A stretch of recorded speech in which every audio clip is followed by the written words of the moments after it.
I'm Andrew Migliore. I'm the founder and original director of the H.P. Lovecraft Film Festival and Cthulhu Con, and just here to say thank you for the 25th anniversary. And it's not the film festival we had anticipated for sure, although I'm highly prepared and situationally aware. As you can see, I'm in my film bunker, I anticipating some of this, but I still never imagined that we would have all been separated and unable to attend in person at the Hollywood Theater this year because of COVID-19.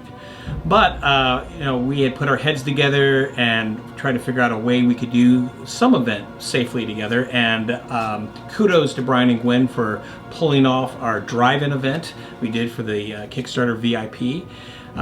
It was fantastic. It was at a winery out in the Dalles, Oregon, and we were able to get together safely and watch movies and honk at them as we watched films, including a music video by the Dark as the Hillside Thickets. Torin and Mario were there. Great to see them on the screen. Andrew Lehman and Sean Brandy and the H.P. Lovecraft Historical Society's The Call of Cthulhu. What a treat that was after 15 years. That was when we first showed it at the film festival. We lost members of our community, author Joe Pulver and director Stuart Gordon. They were great supporters of the film festival and an integral part of our history. They will be greatly missed, but I want to personally thank all the people who participated in the memorial and thank them because we love them both. Hello everyone. I'm Brian. I'm Gwen. We're the current directors of the H.P. Lovecraft Film Festival. Welcome to the awards presentation for the 25th Anniversary Festival, which took place October 1st to the 4th here in beautiful Portland, Oregon. But really in your living room. First up, we have the long-awaited results of our microfiction contest. H.P. Lovecraft and some of his contemporaries, besides being pioneers of cosmic horror, were also fans of the short story. Every year, we host a Lovecraftian microfiction contest and publish the 13 winners in a collection, often in a double book with the challenge from beyond.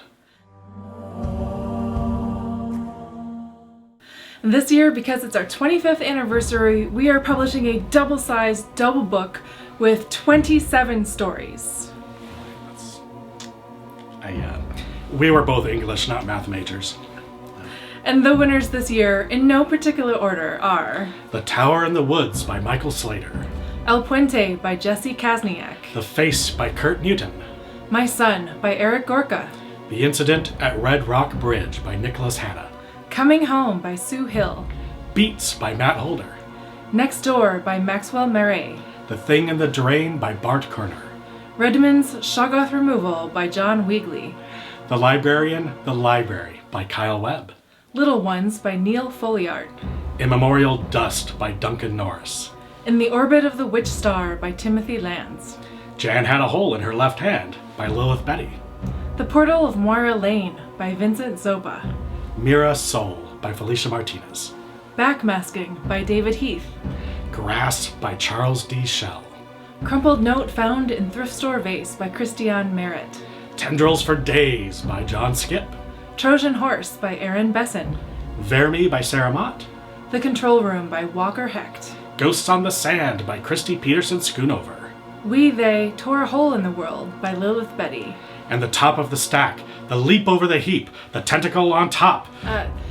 The overall winner is Like Starlight Only Closer by Michael Allen Carlisle. Normally, we would have the winning story read aloud at the festival by one of our guests, a speaker of talent and charisma. But since we don't have any of those here now, we're just gonna have Brian do it.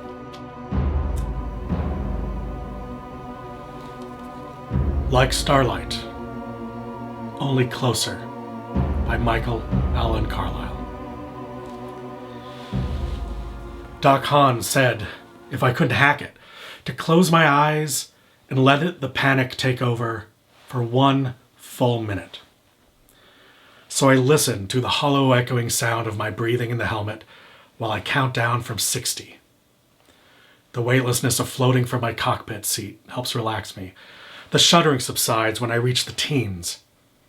At 1, I open my eyes and face the problem again. Another of Hahn's techniques, put a name on it. Call it problem or issue. Define it and make it concrete, something you could tackle, wrap your arms and head around. I look out past the cracks in plexiglass windows at what lies across the airless vacuum of space, and I fight the urge to smash my fists into my eyes. I quickly close them again to find peaceful darkness once more, and I start counting a second time. The hot claustrophobia of the suit mingling with my fear. Han is back on Earth. He can say all these things because he isn't here, alone, stranded in such a way no one on Earth will ever know what happened. To me, to us, to the Beta 20 mission. Han never opened his eyes and found the problem of a kilometer-wide swirling pool of living gaseous pseudopodia writhing at the depths of space beyond Neptune. Han hasn't seen an ever-amorphous blot that burned vision when your gaze struck it, never saw the burning, molten core of that center mass and the lifelike writhing of its innumerable suckered feelers. Han could not have known the agony or the ecstasy felt when that presence reached out across the soundless gulf of space and goaded you to hit maneuvering thrusters 6 through 8, causing the ship to spin off course by 7 trillion light years. Han wasn't trained to make a controlled burn of 5.3 minutes that forever altered the mission trajectory and aimed your dart-like craft directly at something hovering unnameable in the gulf of our sea of worlds. Han didn't know how it felt to cause the failure to rendezvous with Lifeboat 3, damning the crew to eventual silent death in the icy coldness of space on a dead, depowered spacecraft. Han couldn't do any of those things. Only I could. Only I did. I took pity on Engineer Smith and Navigator O'Brien, jettisoning their bodies in escape pods while they were still in cryosleep. What I did to co-pilot Helen Banner makes my hands tremble anew, but before the lights burned out in her eyes, I could tell she understood. The sound of cracking plexiglass brings me back, and I open my eyes again, looking down on my instruments and my notes. Gravimetric pressure from the object is increasing. I only hope the ship survives long enough to get close before the reactor cores detonate. The lights from the it outside illuminate my notes on path and trajectory of the anomaly. Han's problem currently collides with Earth in 1 month.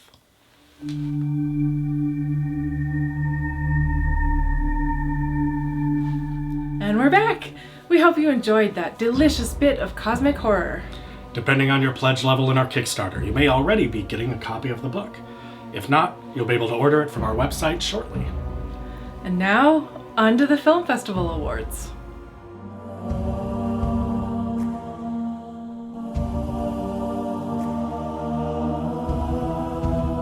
Each year, in addition to film submissions, we also review and judge screenplays for the Screenplay competition. We received and read over 70 short and feature screenplays, and from those, we selected 5 finalists. Yog-Sothoth by Duncan Putney. A company of rangers find terror in a cursed area of the forest set during the French and Indian War. The Thing in the Cellar by Nicholas Horwood. A man revisits a so-called haunted house, the site of his own childhood tragedy, and uncovers the eldritch secrets held within. In Country by Scott Peterman and Kat Davis. A squadron of soldiers in the Vietnam War are hunted by creatures known only from folklore. Intervention by Josh Carley. A high school girl's attempts to reveal the truth about a backwoods cult ends in tragedy for her and her friends. The Mouth of Hell by Cody Goodfellow. A French medieval squire descends into a literal hell to rescue his master in this Dante-esque tale of terror. And the winner is... Yog-Sothoth by Duncan Putney. Every year we host a 72-hour film competition. Teams have 3 days to write, film, edit, score, and render their completed short film. We screen all the qualifying entries during the festival, and the audience picks the winner based on how well they used a required prop and line of dialogue, as well as the film's technical and creative accomplishments. This year we screened 11 entries. Based on audience voting, The second runner-up is Apps for These Uncertain Times by A30 Studios. The first runner-up is Descent by Required Field Productions. And the grand winner is The Infernal Tea House by Trash People from the Dump. Congratulations on your second win. If you're interested in competing in next year's competition, check out the Lovecraft Under the Gun section on our website. A large part of our festival is showing films that are not directly adapted from the stories of H.P. Lovecraft, but instead make use of elements of cosmic horror, the weird tale, and the uncanny. We've always felt that it's more important to showcase films that highlight Lovecraft's profound and generational influence on the horror genre and the way that it informs original cinematic works, rather than just adaptations of stories that we already know. However, we do often showcase fantastic adaptations of both his work and the work of his contemporaries, as well as the authors who inspired his own fiction. As it turns out, for the last few years, authors who aren't Lovecraft have been on a winning streak.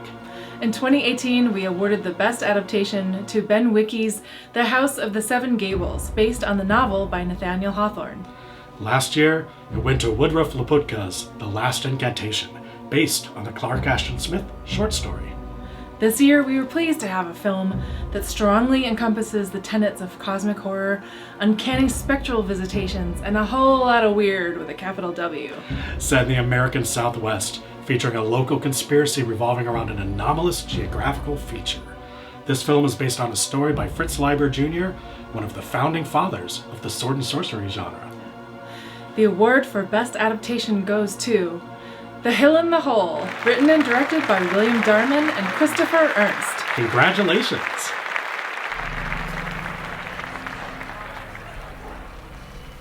They're not Yog-Sothoth anymore. Some help here. Ren, need your help, little buddy. And now, we're going to take a quick intermission for a word from our sponsors, and then on to the Best Short, Best Feature, and Audience Choice Award.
Masters of Horror.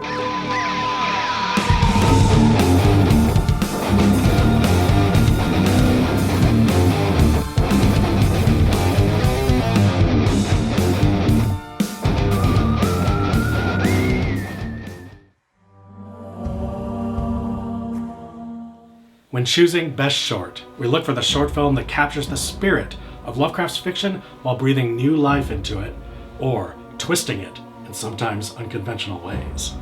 We look closely at reviews from our panel of judges, but also feedback we get from the audience during the festival, as well as our own twisted aesthetics. Picking one film from the 57 short films we selected to show you at this year's fest was a cyclopean task. We had so much to choose from world-ending plagues to personal transformations at the edge of apocalypse. And from extra-dimensional spaces to hilarious mythos musings, this year's lineup shows the incredible breadth and depth of the genre. Our pick for Best Short is a film that incorporates themes from several Lovecraft stories, but presents them in a quirky and lush milieu that would feel at home in French cinema while still retaining that hallmark sense of dread. Referred to internally as H.P. Lovecraft Meets Amelie, this year's Best Short Award goes to The Appointment, written and directed by Alexander Singh.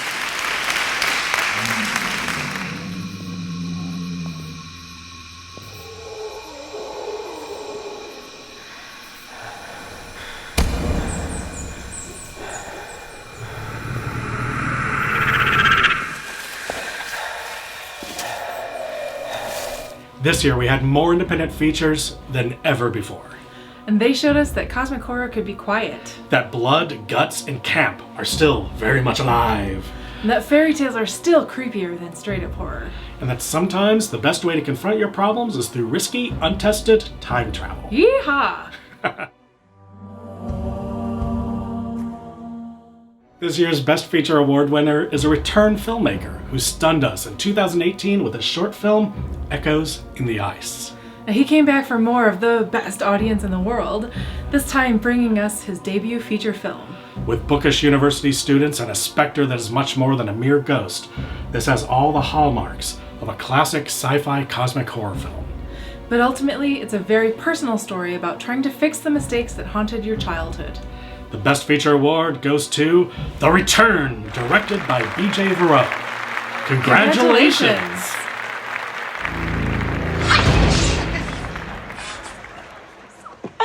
I had to. Jeez, Jordan. Seriously, Jordan. Beth, wait. I thought it was funny. No, I know it was funny. That was funny. That's funny. And now, to slide us into the Audience Choice Award in style, is our good friend Mike Gallagher, who's been making our favorite Lovecraftian music for the better part of the last decade. Hi, I'm Mike Gallagher, executive producer for Dreams in the Witch House, a Lovecraftian rock opera. We've seen a lot of great films at this year's virtual festival, celebrating 25 years of magic in Portland, Oregon. And now, for some Keziah Mason-inspired magic, please welcome John W. Snyder with Legends and Lore from the rock opera Dreams in the Witch House.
Finally, we've reached what we consider our top award.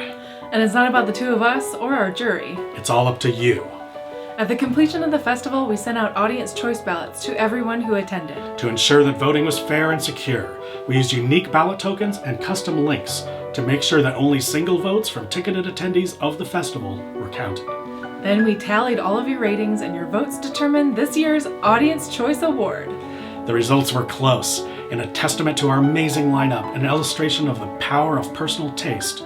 Every single film we played received multiple ratings of 9 or 10 from our festival audience. So basically every film we played was somebody's favorite.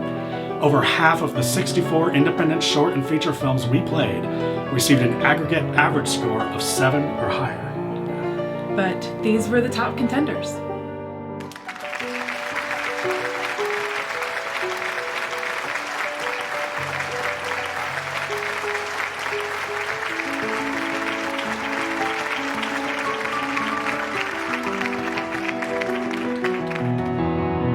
And the winner of the 2020 Audience Choice Award is Exit! Written and directed by Ivan Basso. Congratulations!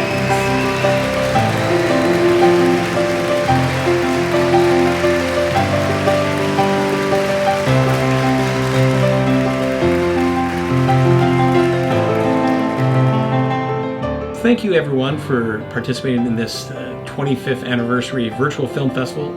What? Excuse me.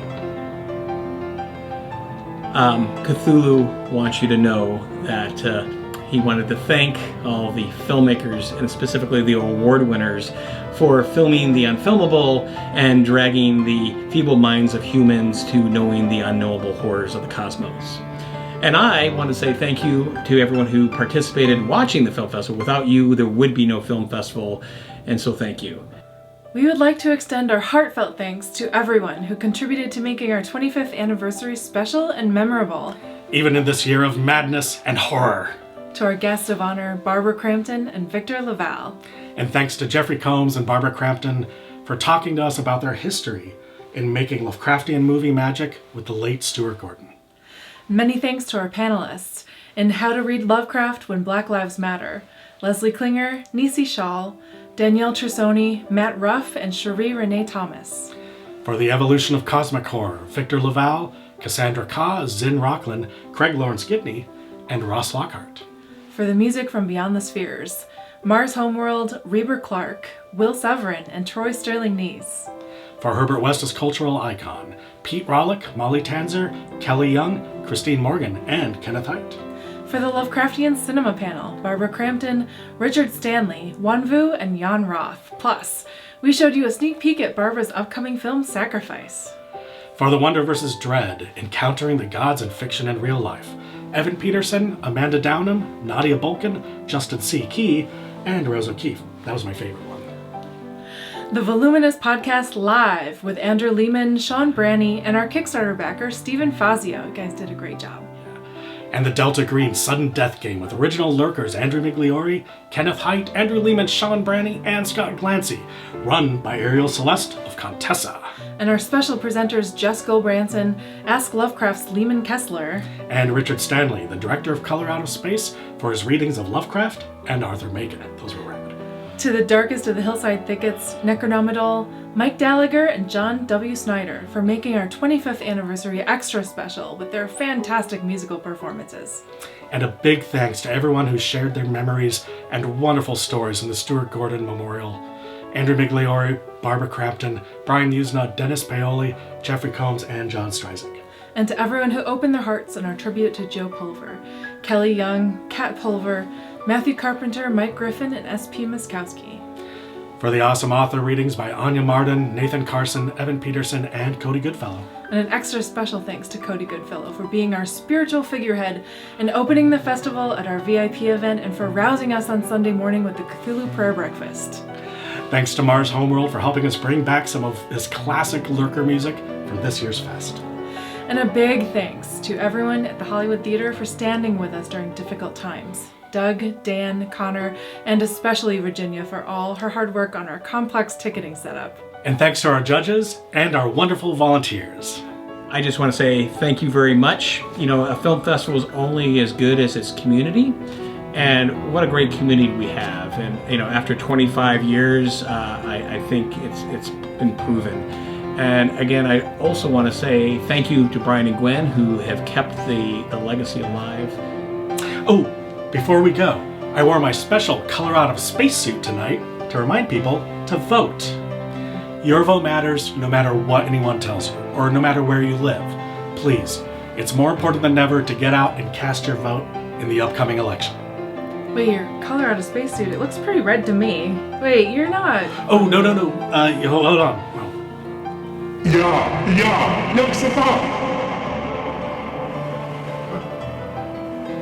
I look forward, hopefully seeing everyone in person next year at our 26th anniversary film festival in Portland, Oregon at the Hollywood Theater. Until then, please stay safe, and thank you.